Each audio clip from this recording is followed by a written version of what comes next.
Well, Jim, firstly, touching on last night's game, conceding so late on, how big a blow was that? Uh, when we're losing 2-1, we would have been happy to get back in the game and get a point. Although I always felt if we could equalise it, we would go on and score again, which we did do. And it was a short-lived euphoria, that's for sure, because to go and be behind twice and come back the way we did and play as well as we did, it was a sore one to lose the goal so late on. But it kind of typifies, the way we've been defending at the minute, where we, two corners again last night for the first two goals, and then the third goal was a long throw in that we never dealt with. So it's been disappointing in that aspect, and we're certainly getting punished, for every mistake we're making. But by the same token, there's a lot to like about the way we're playing, and especially the spirit last night, because we definitely, we were disappointed, especially at the second goal, because they got a horrific second goal where their player done everything but catch it before he scored, and we overcame that. We get back in it after being disappointed, and so it was sore. But by the same token, I thought it was a terrific game, and I thought we played a big part in it. Was there a wee lesson to maybe take out of that, or maybe a lapse in concentration that let Ayr United back in at the death? No, well, what happens is something I see a lot in football, especially defensively now, where players think they only need to defend the first ball, and basically it's the second and third balls that will do the damage most of the time. And certainly last night it was probably the third or fourth ball that done the damage with a long throw in.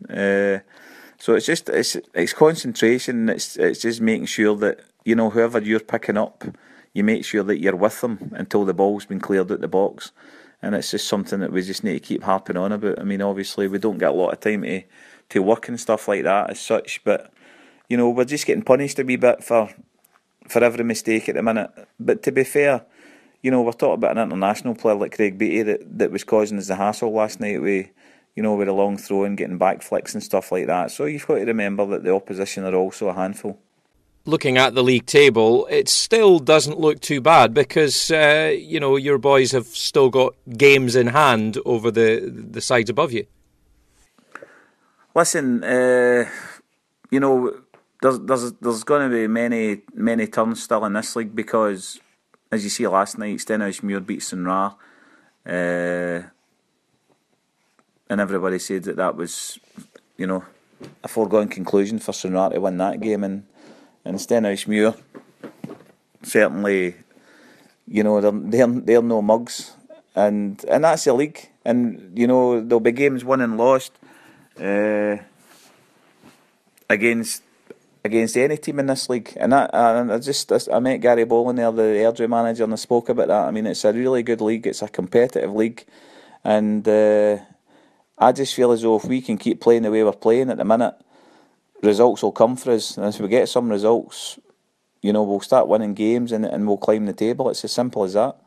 The games are really coming thick and fast, aren't they, Jim? Another 6 matches to go between now and the end of March. I mean, what are your thoughts ahead of that?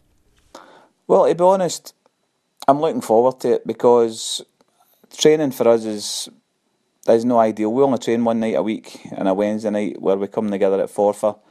So we're as well coming together for a game in that aspect of it.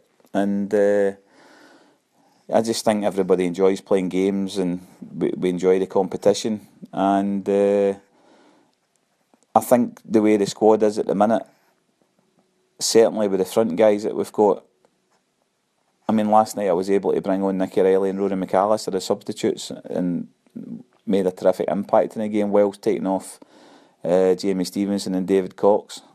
So we've got some terrific options. Andy Rodgers has played himself into really top form at the minute also, and I think between the 4 or 5 of them, if we can just make sure that we're maybe switching them about and freshening them up, like I knew Nicky wouldn't be ready to start the game last night, but I knew I certainly would get 30 or 40 minutes of him. Rory's just coming back for kind of being out for a month with suspension, so we got him back in last night.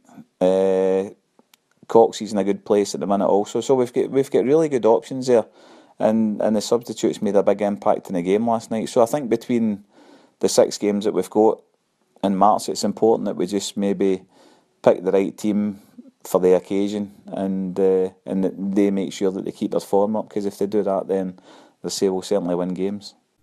Next game, next challenge for Peterhead away to Stenhousemuir on Saturday, and now they're struggling second bottom. What are your thoughts ahead of that? Well, struggling. They didn't struggle last night against Stranraer. They apparently played really well, and that's what I'm saying. Every game in this league, you just take it one game at a time. You play the game in its merits.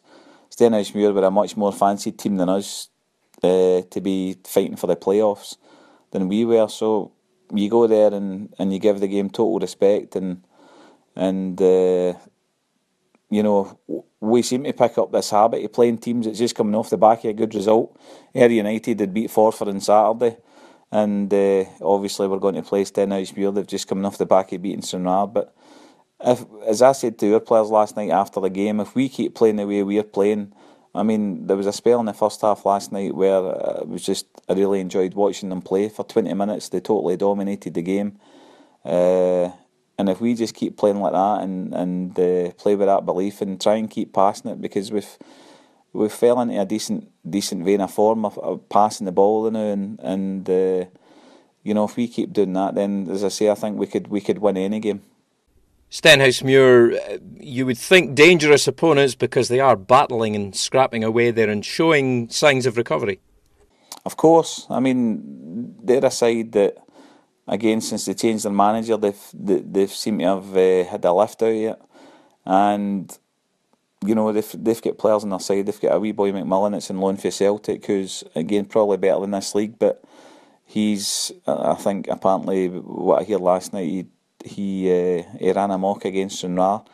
Colin McMenamin up front, Brian Hodge in the middle of the park. They've got good players, so we'll need to go out there and make sure that we get a bit of business. And if we do that, I do think we'll win the game. I mean, we've already played them 3 times this year and had the better of them, so we should be confident enough that if we play well, we can win the game.